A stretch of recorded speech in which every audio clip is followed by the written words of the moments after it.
A.Forry. I really appreciate you joining me. You're in Philadelphia. Nearby, yeah, the suburbs. So the Upper Bucks County. So kind of in between. I'm about 30 miles from Philly, but like an hour drive, and then about an hour and a half drive from New York. Oh, okay. I'm a little bit familiar with Philadelphia just because of that sandwich. I had to go check it out. Oh, It's really good. It is. Right. It's worth the trip, actually. It's dangerous in Philadelphia, though. I mean, I mainly go down for the sports.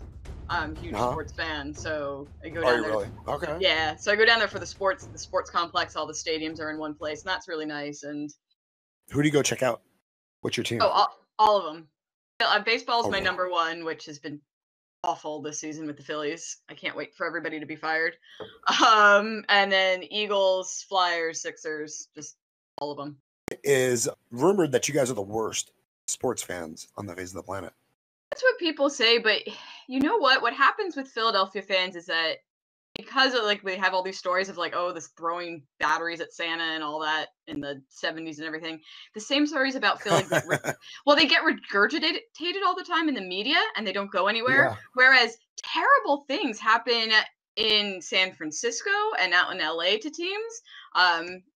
Alex Rodriguez's car was broken into during a San Francisco baseball game when he was out there with ESPN. The fans out there. It was one of the West Coast baseball teams put another fan into a coma after brutally beating them after a game that had nothing. It was not a Phillies team; it was two West Coast teams. Fans in Boston usually shout very racist things to black players and other minority players, which doesn't typically happen in Philadelphia either. So we're apathetic in New York. I swear to God, unless we're winning, unless we're on the verge of a championship, nobody cares. Who are the Nets? Are they in Brooklyn? Okay, cool. Are they winning? No. Okay, we do not care. The Yankees, we don't care. A-Rod, he's out of the... We don't care. We don't care about any of these people unless they're winning. Eli Manning, I mean, we basically hung him in effigy. Do not care. I was going to say, I respect Eli Manning just for the fact that he beat Tom Brady in the Super Bowl twice. Right. That was such a great season. We can relate to that. Yeah. You can't stomach the New York Giants, though, can you? More so than the Cowboys. Cowboys are like number one enemy. Giants, I don't want the Giants to win, but if it comes down between like Giants and the Cowboys, like I'll take the Giants to win. And obviously Giants against like the New England Patriots. I was rooting for the Giants in those seasons. I'm watching Tom Brady this season because he's now transcended asshole and is legend. Regardless of what he does the rest of his years in the NFL, he's a legend, right? I mean, nobody's going to ever come close to what he's accomplished. And he's still playing so well. So it's kind of like watching the comet come closer and closer to Earth that's going to destroy all life. I mean, you just got to sit back and just enjoy it. I can't get over the fact that the other year he said in an interview for a health magazine that he thought drinking enough water would prevent him from getting sunburn. So I've heard that before. I think my wife thinks that. Drink enough water and you'll prevent everything. I was going to say the Eagles won yesterday, so I'm in a good mood. It's a good day to talk. So I know you through the work that you have published on Brick Moon. Well, actually, you have performed through Brick Moon. And this last one that you had published, there was a picture that came along with it that I thought was fantastic. How'd you feel about that? Which one was that? What picture? I have to go. It was the San Francisco 49ers uniform with a skull inside the helmet. Oh, was that the blue and black one? Oh God, I don't know. I don't know. Well, I'm just asking because as a Philly fan, they gave you 49ers colors, and I would think that would just really bother you a lot. That one it was a story about college football, which I don't care about. Okay. Yeah, because I went to NYU, which obviously doesn't have a football team. I have to say it was undefeated since 1945, which was when the football team disbanded at NYU. So 1945. Wow. Yeah. Where'd they play? Do you know? No, I think just around the city, like any other college team. But then it was because of World War II and everything. That was one of the reasons they got rid of the football team. But after the war was over, like, you know what, guys, the war's over with. We're not gonna have football anymore. Much. I mean, yeah. I mean, they have other Division III sports. They have a hockey team, fencing. They have basketball, volleyball, but they don't have a football team. What'd you get your degree in from NYU? That's one of my favorite schools, Was actually. a cinema studies with a concentration in screenwriting. Oh, great. Do you do a lot of screenwriting, or do you find yourself writing a lot of fiction? I'm in fiction now because I had the very unfortunate circumstance of I graduated NYU in 2007, the same summer as the massive Writers Guild strike. Oh my So God. yeah, so that was like really unfortunate timing because that strike went on for months. I couldn't try to sell a script anywhere or really get an agent, during that time, and so I went to London to work in a pub for a few months, and I just decided I wanted to write a book, so I was just going to start writing books. And that book has not been published because it's It's the best thing awful. anyway. But yeah. What? Uh, Oh, you did publish it? You put it no, out there in the world? no, I did not. You have not done that. It shouldn't be because it's completely awful. And Wow.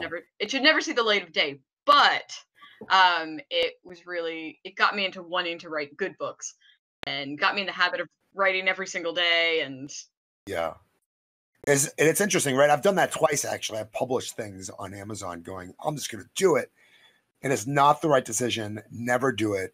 Stop yourself. I teach also graduate creative writing for Southern New Hampshire University's online program. So I'm working with Uh-huh. graduate students working on their MA or their MFA, depending on the course. And one of the things that I really like about SNHU is it goes into publishing, and it does not teach a preference between self and traditional. It goes over like both methods so students can like pick what they think will work best for them and gather information. But it's like so much of what I'm telling my students is like, if you want to self-publish, you are the publisher and you have to do so much Yeah, work, there's and so much work there you that have you to have put to out accomplish. you have to put out the money, unless you're a graphic designer yourself, put out the money to pay for cover design, put out the money to pay for professional editing. And you can earn that straight back then, you get all the profits from it, but you have to do it. There's literally millions of titles on Amazon, and that's just self-published, and you'll never get seen if Yeah. your work isn't above and beyond. But you are a published novelist though, right? Abigail Hall, is that you? Yes, that's me. So that was my first novel. That was actually my master's thesis. So I went back. I worked for a couple of years and then decided I wanted to go back for my master's degree. And I went in there since I already had like a film degree from NYU, I wanted to try to get something a little bit more practical. So I went into it was in Kingston University in London, and it was a joint program in creative writing and publishing. So I got to learn the publishing side of the industry while also working on my creative writing. So I went into it with the express purpose of I'm going to come out of this with a book that's good enough to try to get an agent. And basically that's Wow. what happened. That's It what took happened. time. Yeah. My agent was actually a classmate from the publishing side of the course, and Interesting. she reached out to me a couple of years later. She had finally gotten her dream job at an agency and was building her own list of clients. We used to hang out at the pub together. She remembered she liked my stories or what I said about my story ideas, wanted to know if I was interested in representation and if I had anything to send her. It worked out that she gives awesome notes and really, likes genre fiction. And Mhm. so she's been my agent ever since. But yeah, then Abigail Hall came out of that. And that was a little over 2 years, 2.5 years ago, right? Okay, so in the US it came out 2017, and it came out in the UK first. Okay. Um, it came out in the UK. How is that? How is that experience so far? Well, I'm just curious. Do you think you could have done better? Do you look at this cover and go, "That's the best cover I could have had," or do you regret having a team work for you? Do you wish you had been able to put all those hats on? And you have the degree. You learned the publishing side of things. You learned how to write a really good novel. Does it make you mad that you parse that stuff out to other people to accomplish for you? Because I also need to earn money to eat. So if you want to be self-published, you really have to devote yourself almost full time to it and doing freelance work consistently. And I have some students that have been really successful with that, and I'm really proud of them. But it's not for me. I'm not that type of personality. Like I have drive to get my work done and get published, but not to stay up till like 2 a.m. trying to, fix a cover design or figure out how, Amazon self-publishing works or self-promotion and marketing. I'm just terrible at it. I just want to be able to write the books and then have somebody like take care of the rest. So, I mean, with the cover, I don't get any final say in a cover, but I do get asked for my input, so I'm not totally cut out of the process. I really love the U.S. cover. That's probably my favorite of the I like it too. three. Actually, Yeah, it's really neat. there's 3 or 4 because it came out in the Czech Republic and Germany also. Oh, Since that's so cool. So you're actually translated into other languages. I don't think it's made any money over there, but I have books that like are in foreign languages with my name on it, which is pretty cool. But Do you have them on your shelf? I do. I get 2, or it depends. You usually get like a couple copies from a translation. So I think I just got 6 German copies. I still have like 3 sitting around because I don't know anybody that speaks German to give them to, but I have them. And then I got like 2 of the Czech copies. And something I learned about that is, every international market has like something different about what they think will sell well on a cover. So the US cover and the UK cover are completely different because they said that, well, this is the cover that would work better in a UK market for a UK audience, whereas the US cover, I probably find it the most appealing because I am American, and they're like, this is going to appeal mostly, to the US readers. And then how do you feel about the other 2 covers, the German and the Czech? They're good. I mean, I think the Czech edition is just overall really beautiful because it's like this little hardback thing, and it has these really nice end papers that look like wallpaper, and it's got like a permanent ribbon bookmark in it, which is pretty cool. But since the book is about it's a Gothic horror, but it focuses on the relationship between 2 sisters. The European market, apparently, they really wanted to emphasize the relationship between the 2 sisters, so they have like the faces or like the back of the heads of 2 young girls on it. And I'm never a huge fan of putting picture people on covers, even when it's artistically done. It's just never been my style. But so I think they look gorgeous, but it wouldn't be my particular preference. But at the same time, I'm also not in the German market or the Czech market. So if they said this is what's going to appeal to those readers, then by all means go for it. So did they seek you out, or did your agent sell to those markets? My agent sold to those markets. Yeah, she sold to those markets specifically. Why not like Japan or China and things like that? I mean, she sent it there. It just hasn't been sold there. She sent it to tons of different countries and places and contacts, and just like anything with publishing, anything when you're going for short stories or not, you get rejected more than you get accepted places. So since I'm not a big name, I can't say, oh, my book sold hundreds and thousands of millions of copies in these other markets. If they don't feel like it's for them, just like any publisher, they're not going to take it. Next book, can you do it yourself and feel comfortable, or would you still want to do it this way? I'm definitely a traditional publishing track through and through. Actually, my next book was just sold. It comes out in May. With the same U.S. publisher that put out ABIGALE HALL, and I couldn't do half these things with contracts that my agent does. I mean, there are services out there that you can different writers guilds that you can get legal advice and support from if you're self-published. But it's just I just know I wouldn't be successful. I wouldn't be able to put in the work I need to do to be a successful self-published author. So I'm happy to let my agent handle all the contracts, negotiate things, reach out to the different markets, and I just kind of sit back and then I just worry about the next book until she tells me I have to do something. So, I mean, we started the journey wanting to make movies, right? And you ended up writing books, but at the same time, you're telling a story, right? Has that always been your goal, to tell stories? It has been, and I didn't realize that till I went to college. When I was a kid, I'm the youngest of 3 kids, 3 girls, and I was always like playing by myself and playing with my dogs and making up stories and writing, as kids do, handwriting these little really bad stories out on paper that I would illustrate myself. When we got our first computer, I'd type up these one of my first ones was like about a blob that like ate a whole bunch of kids on like their 5th grade camping trip or something. And I don't know, I just always had stories in my head, but I never thought of going into telling stories for a living, not even in high school. It's like, oh, what should I do? It's like, oh, I've been watching a lot of MASH, so I think I'll go into pre-med, which is literally what I did. Yeah. Life decisions based on sitcoms. I mean, that's why do we need guidance counselors?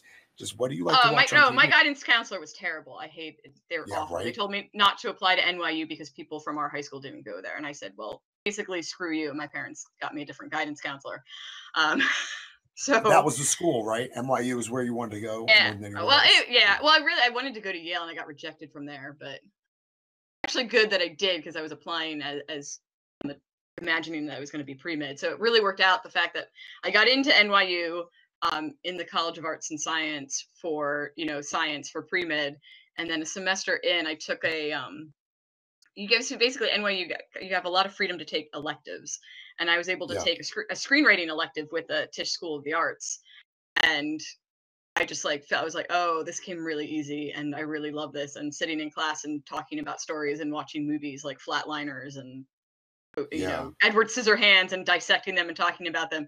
And I remember specifically sitting down with my parents in an Arby's when I was like home on one of the breaks, and I asked them like, what would you say if I wanted to switch my major from pre-med to like something like cinema studies? And my mom's response was, well, we knew that. We were just waiting for you to figure it out. What an awesome response. Oh, I have very, very supportive parents. My dad was an FBI agent. My mom was HR, but they always both loved theater. My mom was in theater in high school. My dad's huge sci-fi fan. He's the reason I got into the X-Files. We watched every single episode together from the time it first aired when I was 8 years old. So Yeah. I was very, very lucky in that sense. And at the same time, NYU was actually offering this they had cinema studies for the Tisch School, but they were opening up to be a joint degree between Tisch and College of Arts and Science, which was I was already in. So I didn't have to. Usually, if you are at NYU and you want to switch into one of the other schools, you would have to apply to do that. And I didn't have to do that because I was already in the College of Arts and Science, and they just happened to be opening up this new program in cinema studies. I'm like, well, that works.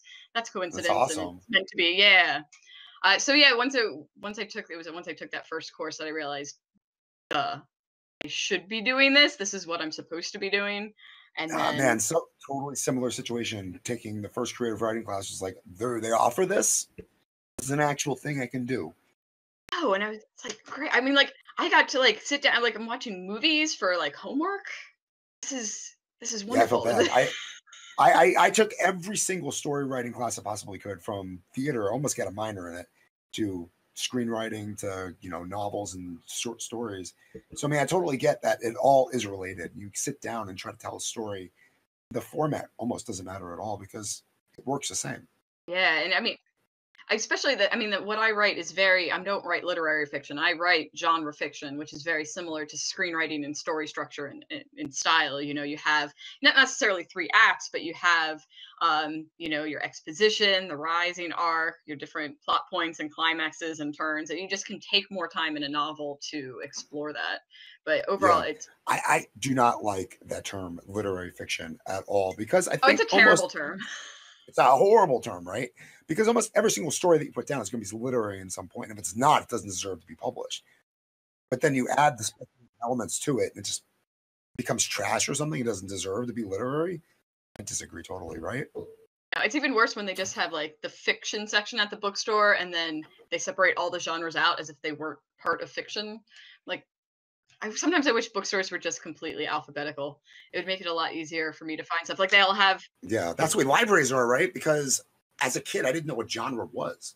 I only had a library, and I knew alphabetically I could randomly find something interesting, but I was never actually in the science fiction section. I wasn't really in the fantasy section. I was just looking at names on the backs of books.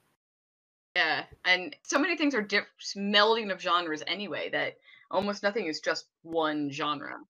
So And you want that. Why was Abraham Lincoln Zombie Hunter so good? Because it wasn't just the story about Abraham Lincoln. It wasn't just a zombie story. It combined things that people like to think about and play with them in their mind. So do you teach on campus too, or is it just online? Do you have to leave your home to be a professor? for SNHU, I'm just an adjunct, so it's almost like a part-time job. I teach one course a term, and they have rolling terms that are 10 weeks long. So I do that mainly from home, and I usually do 2 in a row, and then I'll take a term off for the summer if I'm traveling or something. But I'm a full-time assistant professor at Harcum College in Bryn Mawr, Pennsylvania, which is just outside Philadelphia. in the suburbs. And it makes getting that MFA or that master's degree worth it, doesn't it? If nothing else, I mean, obviously it educated you and taught you and gave you the contacts or whatever, but it's got to be, people like debate MFAs or MAs in creative writing all the time. And I always tell you, it's got to be right for you. You know, obviously not every program is going to fit you and what your style is. Like there's plenty of writing workshops out there that I could have gone to that I've been like, this is just a bunch of white dudes sitting around talking, writing about stories about their ex-girlfriends, and I don't want to be here. So that's why I when I researched, I really liked the Kingston where I went. One, it was cheaper to do it overseas and it was still accredited and they took US financial aid, but also because they had the joint with the publishing and they had a lot of connections with the publishing industry, and they had, our workshops were actually broken into genre. So whatever genre you were in, you got an instructor that also wrote in that genre, and they didn't look down on genre. And that's why I like teaching for SNHU too. They do the same thing. They hire instructors who write all sorts of different styles. The courses are designed in a way that you can write any genre that you want to, and still be successful with the course.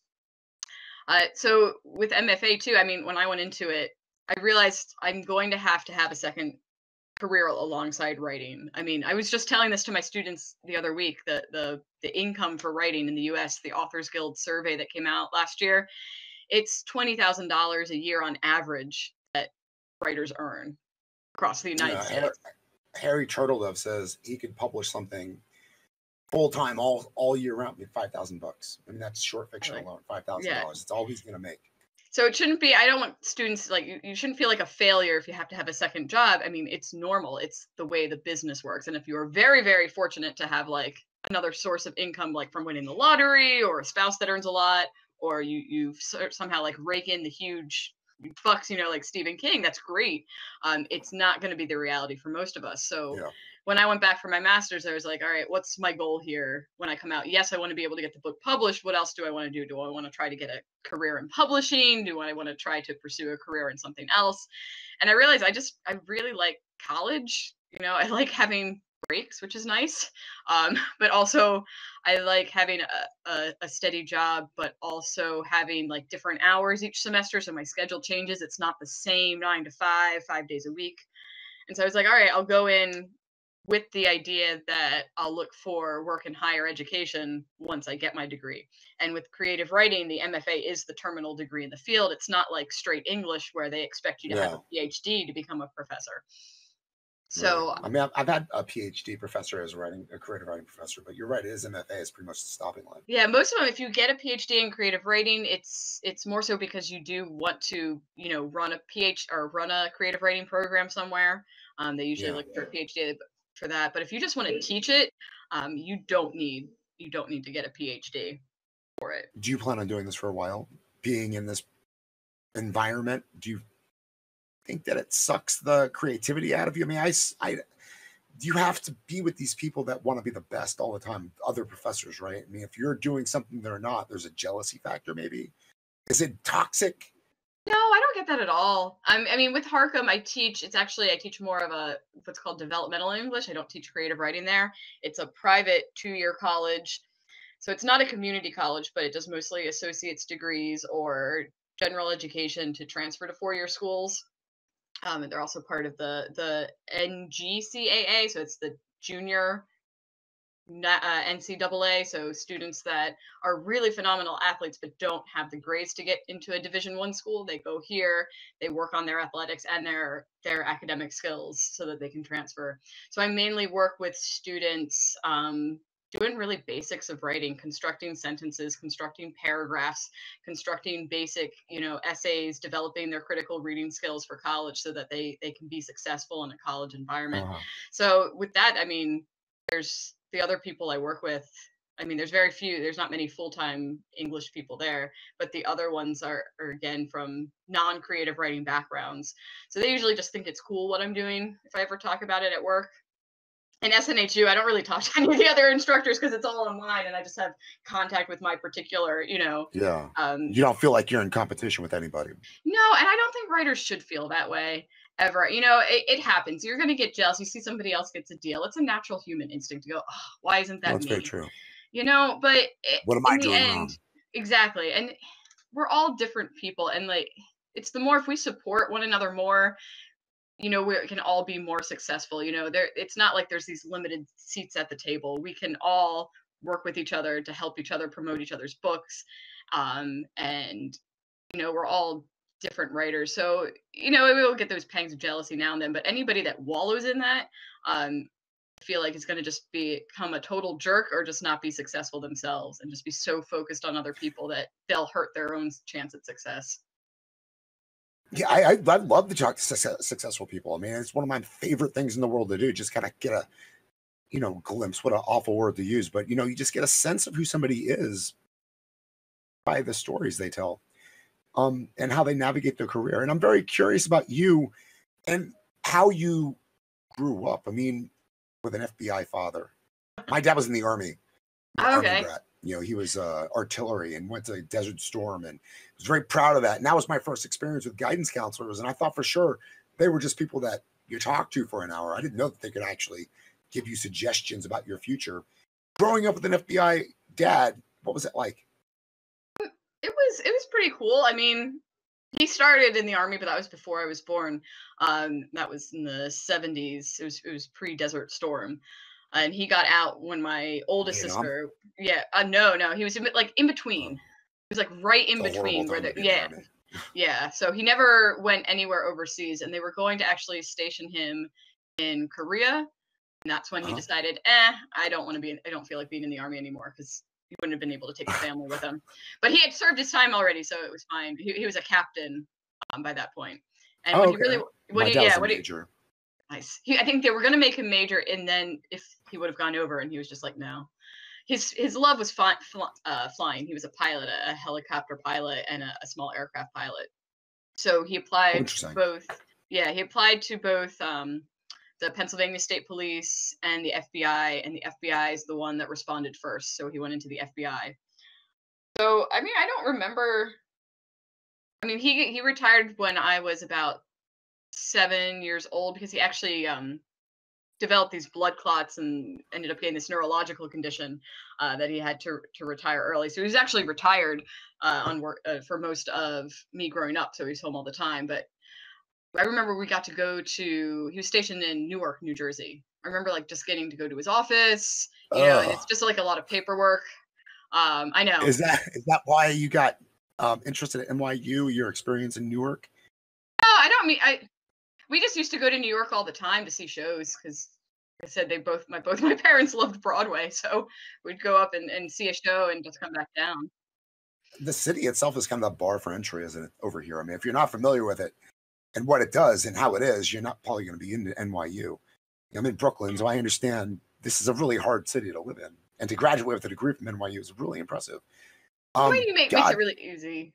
They do have like guaranteed housing and stuff, so you do kind of feel like even though it has no official campus, you feel like you're in like a little bit of a cloistered area. The West Village. Yeah, it's like, oh, I'm so cool. I get to have an apartment on Washington Square Park. You know, I feel so special. And then you graduate and you're like, crap, none of this is affordable. None of it is affordable, even if you have a job in the city. Exactly. None of it, not even where I'm living. Is anything possible? I can't even imagine living here without a family. It's impressive. So your dad retired with health conditions. I mean, I don't want to be a cop. When I was a kid, that was my dream. I fantasized about John Jay College of Criminal Justice. That was the college I wanted to go to. I ended up joining the Army, and you know, whatever happened after that. But you know, I really wanted to. Thank God I never did, though. That is such a horrible thing to get into. I read today that FBI agents have to listen to something called the van tapes to dehumanize themselves a little bit because of the horrific nature of their job. They do this at the FBI Academy to these kids, and this thing, do you know what it is? Oh, he never talked about anything like that. It's horrid. It's a murder that took place on Halloween night in 1979, and it's brutal. He would have been in the academy before 79, so he wouldn't have really? Yeah.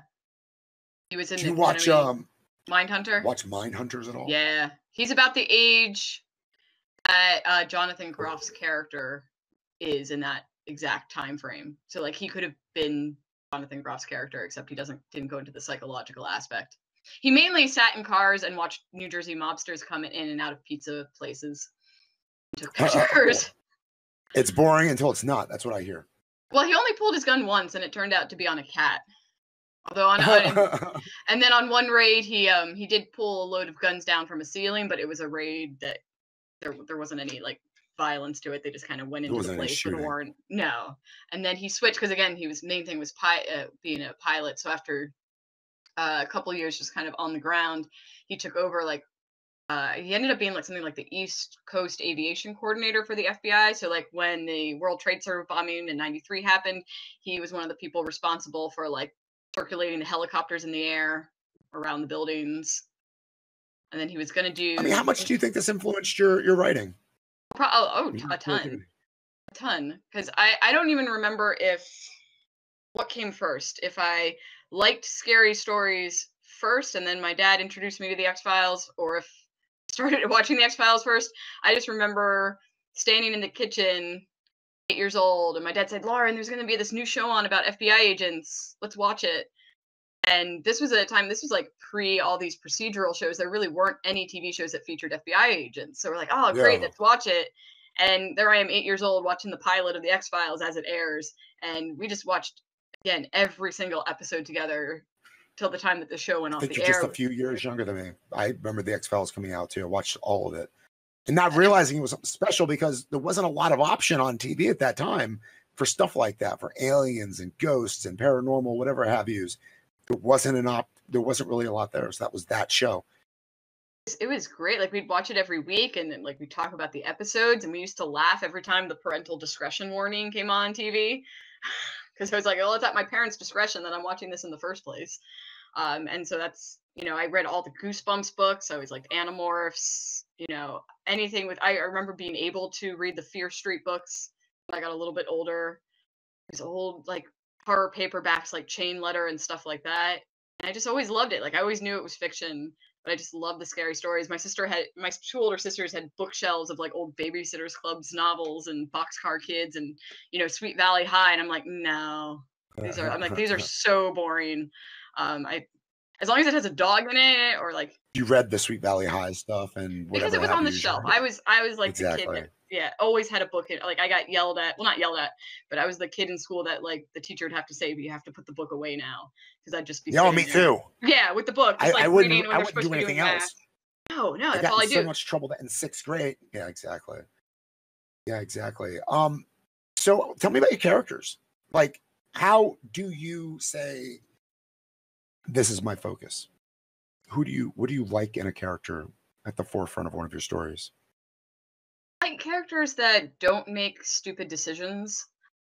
Writing horror, or things that are part in the horror genre. You always hear people complaining about, the movies or the books or the TV shows where the characters make those stupid decisions, running upstairs instead of downstairs, going to investigate the creepy noise when they should just be leaving, that type of thing. So I try to put in my characters, like if they're going to do something that might be considered an unwise choice, that they're very self-conscious of the fact that it might be an unwise choice or an unwise choice. But I also like. I mean, you seem like you would put a lot of thought into things. Like when I've asked you questions of why did you decide this, that, and the other thing, there are many, many reasons that you decided that, which would make me think that you would put that much emphasis on the characterization as writing it as well. Obviously, you have many choices. Are you going to describe all those choices in your writing? Usually, I do like character templates. Like when it comes to plotting, I'm a total pantser. Like I just sit there. Oh, I write it. Yeah, I write a first draft and just see what kind of happens, and I have some kind of key plot points in mind that I aim for. But I can't do a hardcore outline.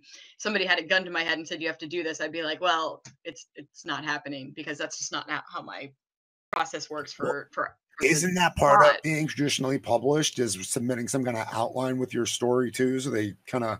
That's been the crux of my experience. You have to write a letter, which I'm not good at. Then you have to describe what your story is about, which I'm not good at. And then you have to outline the rest of it, which I'm not good at.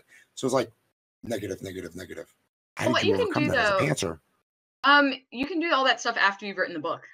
So when you're querying... Well, no, the book's written, right? But yeah, I don't even know what the story's about, really. I mean, who's got 6 characters here? They're all very important. There's no one protagonist, really.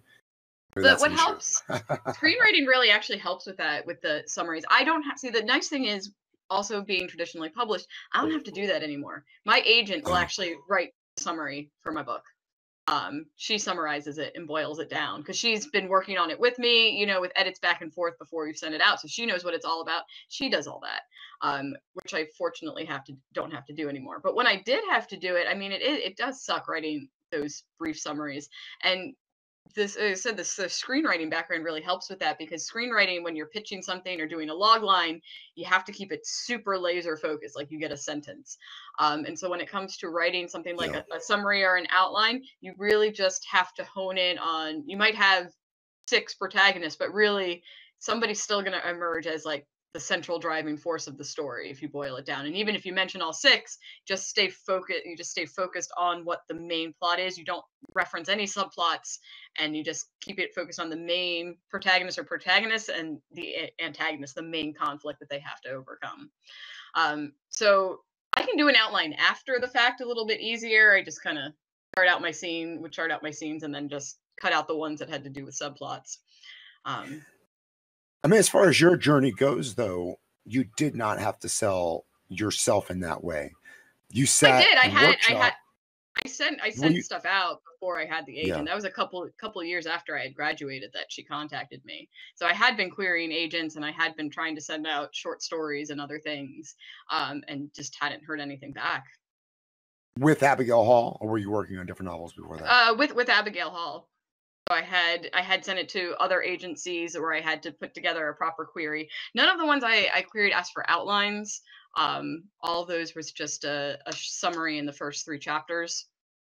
But I had to have that summary together. Did you get any bites, any nibbles on that original 2 years? I did for one agency, a big one based in the UK, that asked for the full manuscript, and then I never heard anything back, even after the follow-up, which is not unusual.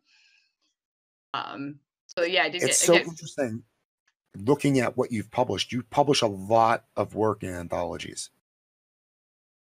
Yeah, because I always wanted to write novels, but I thought one of the ways to try to get an agent would be to build up my publication record. So I started to write short stories for that purpose, and I was actually really bad at it. You know, the first short stories I wrote, they went on for too long, you know, because I'm used to writing novels. So like, you know, I would take 5 pages to get to the inciting incident, and it's a short story. It's like, it's got to happen on page 1. So after I learned more how to construct a short story, that's when I started at least getting, you know, the more specific rejection letters, the one that were personal and not just a form letter, and the kind that invites you to submit something else again. But I know a lot of stuff's been published with Brick Moon. They actually contacted me before they even launched the website. They found a short story I had written that was online. I don't even know how they came across it. But for this literally super small publisher, or basically editor, he literally publishes books out of his attic. That's what he does. Yeah, like that small. And I don't know if anybody bought any copies, but he had put one of my stories online as like an example, and the Brick Moon guys came across it and then reached out to me to see if I'd be interested in writing stories. So that's kind of how I ended up with Brick Moon, and been with them from like the beginning, crafting short stories. But it's a fun thing to do in when I have like spare time too. Like if I'm stuck on a novel, you know, work on a short story, and I have something I can send out or submit or something for Brick Moon, and then that gives myself a nice like little brain break from a bigger project. Yeah, totally. I love short fiction. I think it's probably my favorite. And when you're writing a novel, it's just a bunch of short fiction stories stuck together, right? It really is. Yeah. I mean, somebody wants to just basically describe it as it's just a series of scenes that are linked together. If you can write a scene, you can write a novel. Yeah, exactly. I mean, basically back it all the way up to a drabble if you can. 100 words, do what you got. And then if it's a good story, it'll stand out and you can move along. Maybe a bigger plot. I mean, yeah, it's fascinating, isn't it? Brick Moon's an amazing experience. I've gotten some stuff published with them as well, and have a month, write their story, send it to them. It tightens up the fiction a lot. It gives you a lot of less excuses.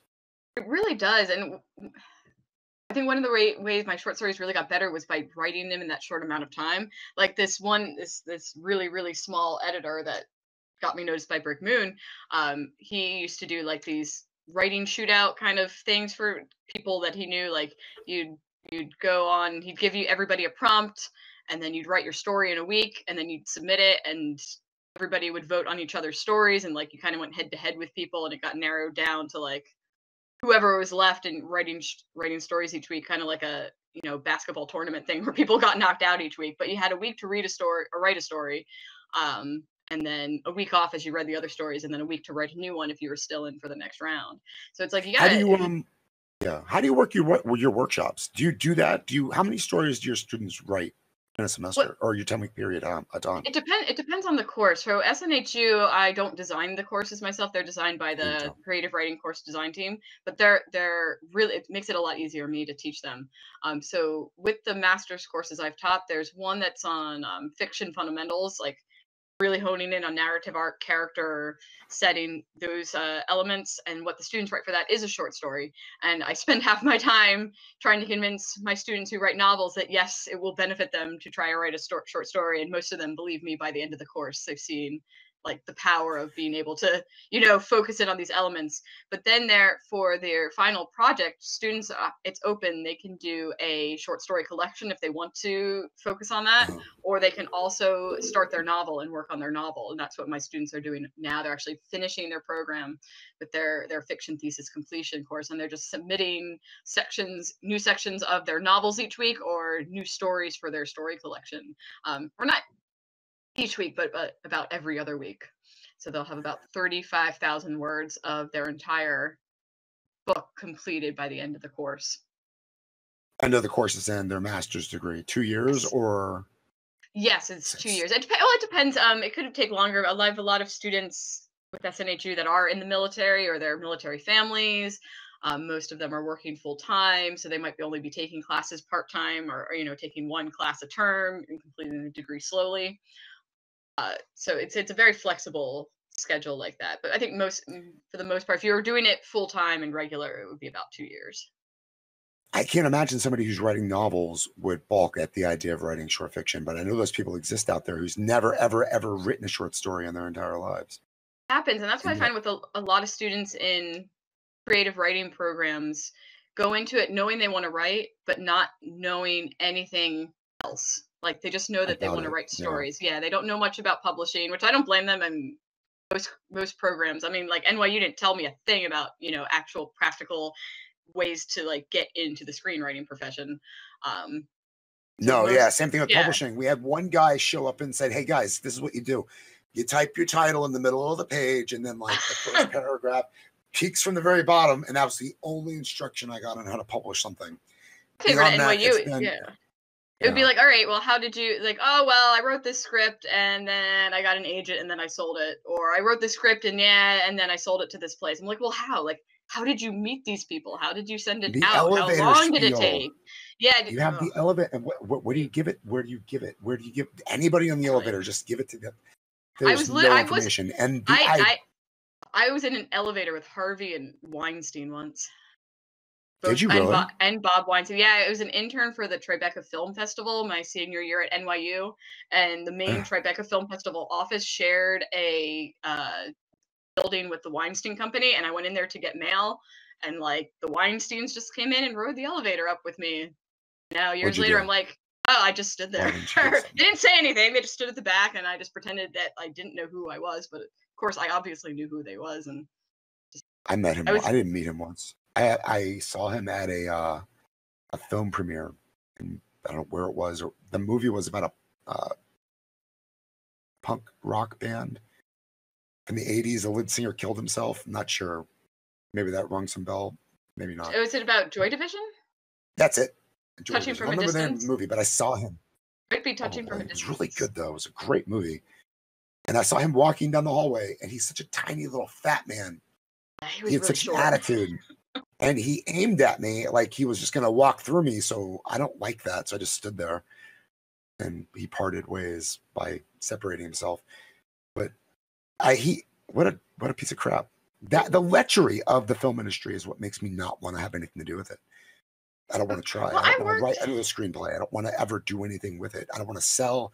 I worked in the industry like as an intern, as a production assistant, and it's so crappy. I I worked on 3 films in Philly before I went back for my master's. 2 M. Night Yeah. Shyamalan films, and then the Limitless film with Bradley Cooper and Robert De Niro. And I Uh-huh. think I know I've heard all those stories too. All the people I always worked with, especially on the M. Night Shyamalan sets, they were super nice. Like I worked on The Happening and I worked on The Last Airbender, which are not good movies. They're really bad movies, but they were like the nicest film sets. Like I enjoyed it was long Interesting. hours, yeah, and really boring sometimes, but it was a nice atmosphere to be on set with those. With Limitless, I was in the office all the time. But even then we still had fun. My favorite part was I when didn't have any fun. It was so miserable. I did oh marketing, and it was such for this that's documentary on I Tis would being a woman or something like that. And like what you had to do was fake being a real person for all day long. I was like, this is the worst thing I've ever done. I got fired. Got to keep my Metro card though. That turned out good. Yeah, I really looked out on The Last Airbender because I was hired to work as the publicity assistant, so the assistant to the publicist, basically, because they thought it was going Uh-huh. to be this. They thought it was going to be this huge, movie doing this adaptation. It was going to be successful, and there were like 500 extras at times and stuff to help wrangle. But the publicist I worked with, she was the unit publicist for all the Lord of the Rings movies, and she's the Huh, most interesting. nicest, amazing woman I've ever met in film. And like she would just because it was just me and her as like our own little department, and she just took me around. She would just walk right up to the actors and introduce me and like took me around set, Wow. taught me everything I know about film sets and how things worked because I was completely clueless. So I learned a lot about her. But Does Philly yeah, have a big film production it does. industry? It's Does. not as consistent. We have a Pennsylvania film tax credit, and I was starting to get like this is why I realized that when I was going back for my master's that I didn't want to freelance anymore. I worked on a film and then nothing else would come in, and since I was just starting out, I didn't have a ton in savings, to live off of until the next project came in. And then something would come in and the same people would be able to get me interviews and get me on, get me a job. And then from The Last Airbender, I was supposed to interview with the directors that were going to do. I don't know if you remember, it was the movie Devil.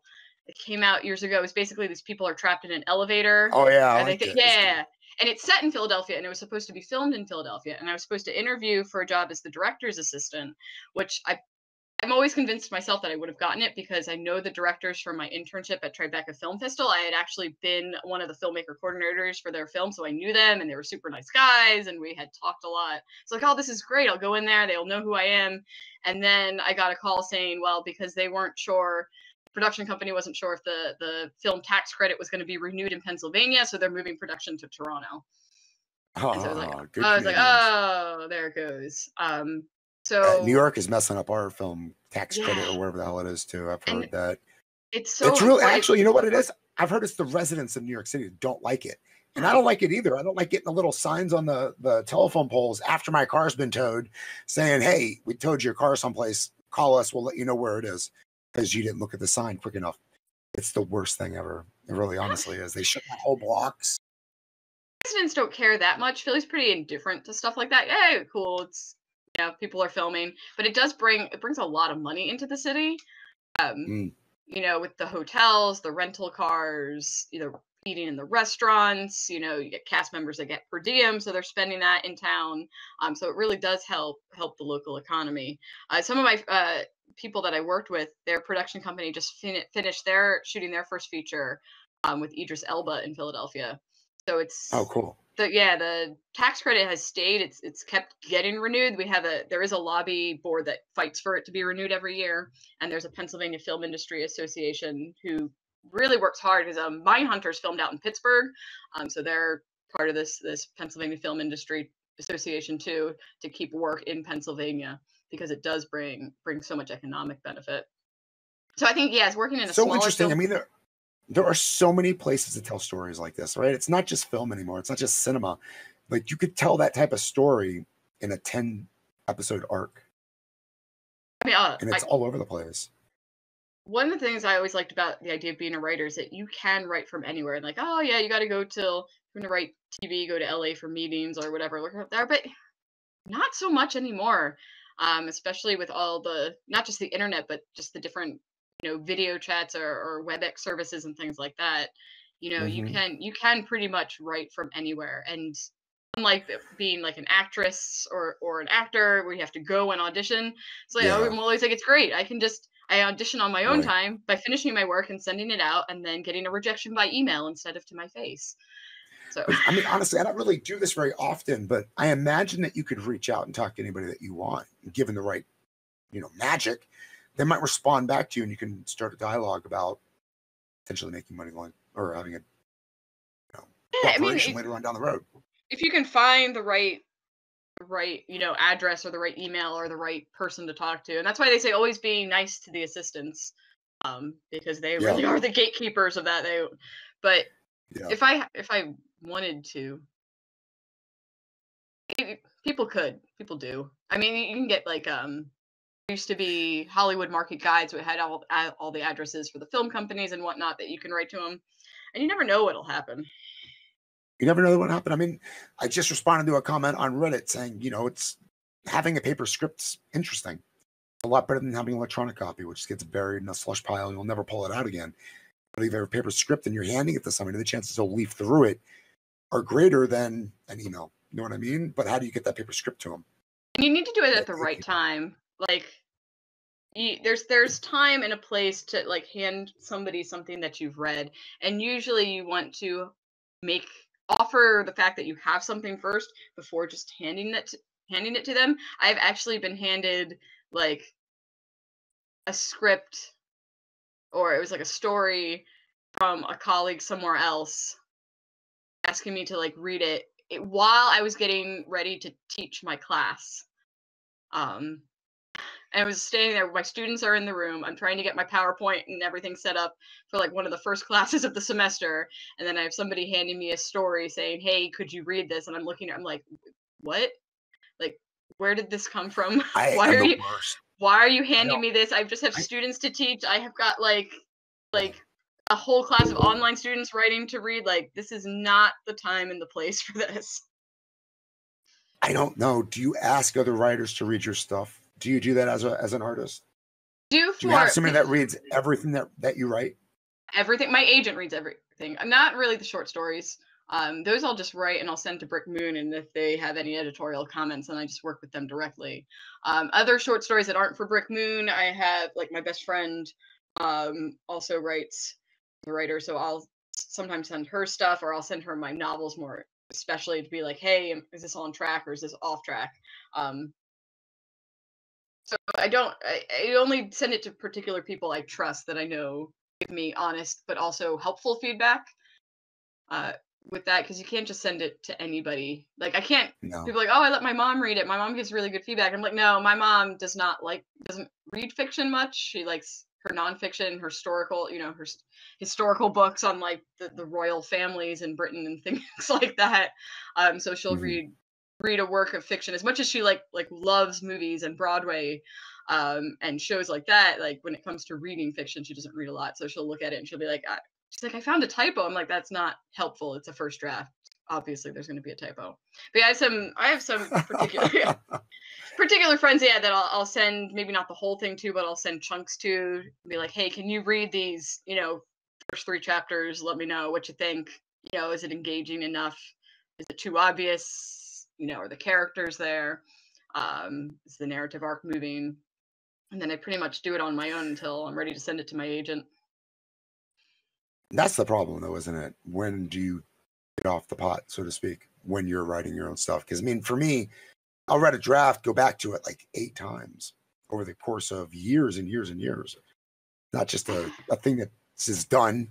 It's a thing that I can work on whenever I feel like it. I don't publish very much. I tell it to my students too. I'm like, it's something that you start to develop a feel for. One of the key parts is being able to know what your strengths and your weaknesses are. Like if you have something that you always do that you always need to correct, it's always a problem. Can you find it, on your own? Like for me, when I'm doing a Mhm. first draft, I often have characters like repeat actions from previous scenes, or I'll repeat scenes even though they feel different. Like first draft of the book I have coming out in May, like I had these characters going into the basement like 5 times. And I was like, Huh. why are they going into the basement on these 5 separate occasions? There is literally no point for that. So I know some of Yeah. that repetition in particular scenes and what characters are doing is something that I do. So I'll look for that. I'll make sure I take that out. So yeah, part of it is being able to find, do you do regularly in your work that always needs to be corrected, or what's something that somebody's always pointing out, hey, that's a weakness. Like, is your dialogue always off? Do your characters always go flat? Do you always reveal too much about, that if you're writing mystery or hard, or do you always reveal too much too soon, or is there an exposition dump? And you can kind of learn to look out for those things. And then do you consider yourself a mystery author? Are you a mystery author sometimes as well? I mean, I think the one that have coming out soon is the most straightforward mystery I wrote, because I really wanted to write something more Agatha Christie style, where people are in a house getting picked off one by one. I'm not surprised, honestly. Yeah, I know, I like that. But you have a very logical mind, don't you? I mean, working out those steps. I've been thinking about a mystery and what it takes to write, and I imagine it's kind of like writing a riddle or a puzzle, something that as you're kind of folding it away from itself, it becomes something completely different. I mean, with like ABIGALE HALL, there's a mystery element. There's the fact that, it's post-war Britain. These girls are sent out to this mysterious house, and it's more of just like, well, what happened here in the past type situation, and kind of but it's not so much a whodunit. Whereas the one that I have coming out is very much more like a straightforward, in my own way, whodunit, who did what and when to whom, and in what room. And with that one, I really did kind of start at the end. I basically figured out who was going to be responsible, what their motivation was, and why. And once I knew that, I could start to had that in mind, I could start to I didn't do the whole thing, backwards to front, unraveling, but I figured out who was behind it, why they wanted to be behind, what was their motive for doing all of this, and what did they expect to get out of it. And then from that point, I could start it from the beginning. And then it takes me a lot of, like I said, I just kind of write the first draft. So it helped keep the first draft focused, knowing who was responsible at the end, but I still had to go back and rewrite and change a whole bunch of scenes as to how I got to that end point and who died when, and to make sure that it was still. Yeah, I would imagine the rewriting process would be intense, because you're constantly looking for the mistake. Where did I trip up? Where did I leave that extra character at, that extra name, that extra left what I meant right? An editor, that's what my agent helps with too. She'll point out some stuff like that. Well, wait a minute, wasn't so-and-so, didn't so-and-so just say this on this other page? And you're like, oh yeah, obviously. But that's why especially if you're self-publishing, good professional editing services are worth it, because there's really awesome freelance editors out there. And they will help you find all that, consistency issues and continuity issues. Yeah, like that. Or let you know, hey, it's way too obvious that, so-and-so is the killer because of this major clue that you thought was really subtle. It's not subtle. Another way I put it is to my students, no matter what you're writing for a novel, what genre, it's you are a translator. You've got this image in your head of this story and these characters and this place, and you need to translate that on the page so that it makes sense to somebody else. And because it's your own words, until you learn to spot your own strengths and weaknesses, you're really gonna feel it makes sense every single time. And I've had students in the past who were like that never saw anything wrong with their work whatsoever.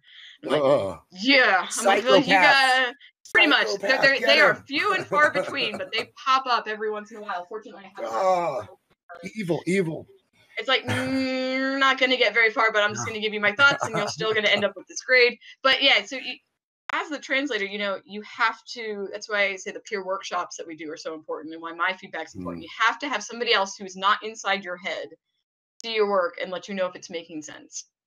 So I think when you going back to what you said about, do I have somebody else look at my work? I think it's a really important part of the process. And I think the more you're starting out, or the less you've written, or the less you've tried to write stuff that's good enough to be published, the more trusted set of eyes you want to get on that. Because even if something I learned is that, even if most times people are going to be wrong when they're telling you how to fix a problem in your work, but they'll be right and pointing out an area that needs work. So if like you give this to 10 people, 7 out of 10 people are saying there's a problem, you know, with this scene. There's a problem with that scene. What they've identified as the problem might be completely wrong. And how they're telling you to fix it might be completely wrong. But the fact is that many people pointed out that something was off here. There's something off, and you need to figure out what that is and how to fix it. And that's why it's why you kind of, the more you do it, the more you start to learn those errors for yourself, and the more you can start to spot them yourself and fix them up. It's also why rewriting is so absolutely painful. I like it better. Like, I try to get a first draft done as soon as possible because I work a lot better when I can see the whole story in front of me start to finish. Like, I take it to Staples and I get it printed off, all 300 whatever pages it is in Word. I print it off at Staples and get it 3-hole punched and put it in a binder. And I have an entire box of Post-it notes that I keep on hand and different types of Post-it tabs, and just like go through page at a time. And I will physically like remove a section of pages and move it to a different part of the binder. Like, I'm very more of a visual learner like that and hands-on when it comes to those things. Like, if I just tried to do it on the computer screen, it wouldn't happen. But like, I will literally tear the work apart into pages. It's the best way to do it. Yeah, man, this has been such a fascinating conversation. You're such a fascinating person. I'm so glad I got an opportunity to talk to you. You have a book coming out through Simon & Schuster, right? Not Simon & Schuster. It's an imprint of Skyhorse Publishing.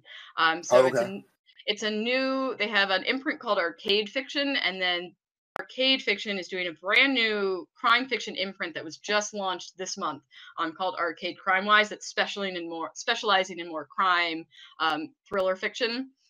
So it's going to be out with that Arcade Crimewise in May 2020, and it's called They Did Bad Things, which I don't think is changing. You excited? I am excited. Nervous or excited? Not at the nervous stage yet. It's like, you get nervous when the first reviews of Abigail Hall started coming in. That's when I realized, oh my gosh, complete strangers have read this book, and like are giving their opinions on it, and it's out there, and you just kind of have to let it go. So this is at the exciting stage when it's still just like me and now the editor working through, you know, making those minor corrections to fix things up. So I probably won't be nervous until like they start sending out copies for review, and then I have to deal with other people's opinions. They're entitled to, and I just have to ignore. They're entitled. They can say whatever they want. Oh yeah, that's what I'd say. Just let them wash over me. It can make you feel better. Find your favorite book on Goodreads, like your absolute favorite book, and then read the 1-star review. Somebody hated it. Yeah, it's like, what are you crazy? Okay, everybody has crazy opinions, but it's all there. So. Yeah, exactly. And most of them it didn't arrive in the mail on time. So where are people able to find you? Do you have a website? You don't have a website, do you? I do not have a website, because I'm really lazy about doing a website. So I do have an author Facebook page, and the link for that is in my Twitter bio. So okay, great. I'll make a note of that. Lauren A.Forry. Lauren A.Forry, LAUREN-AFORRY, and then the link for my author Facebook page is there. Because eventually I'll get an author website set up, but today is not that day. Is there anything that we didn't cover that you think that we should have? No, I think that covered a lot. Yeah, I really appreciate it that you said yes to being on the show. No problem. Get published that on Monday and send you a link out. Excellent, and I will share that too. Awesome. And the worst part is always goodbye, because it's like, is this really goodbye? If you need to, if you want to come back on in the future, let me know. Do. And if you want to have me back on, just let me know. If you want to send me Phillies every once in a while in the mail, you're more than welcome to. I'll send you a Gritty. Actually, can you imagine that? What is it? Gritty? Yeah. You don't know who Gritty is? No, I don't know what a Gritty is. What is it? You need to Google Gritty. Just Google Gritty and Flyers, and it will all. I put the Flyers into my computer. Caught fire. Gritty is the official mascot of the Philadelphia Flyers. Oh yes. What is up with you guys and these mascots? Who's the mascot of the Phillies? Attic, the greatest mascot of all time. Exactly. He's weird, right? He's like a monster too. But he was also designed by Jim Henson Studios, hence why he has the Muppet eyes. Oh, that's awesome. Is Gritty also designed by Jim Henson Studios? Not sure if they went to Jim Henson Studios or something else. But Gritty was just born out of the reconstruction of the Wells Fargo Center, where the Flyers play. I think Philadelphia is the world's greatest undiscovered city. I mean, you've got the history. Benjamin Franklin's buried there. You got a statue of Rocky, and all of your mascots are Muppets. That doesn't get any better than that. It does not. Oh my God. It doesn't. I mean, it really doesn't. You could come here, and we don't have any of that. No. Mr. Met doesn't count for anything.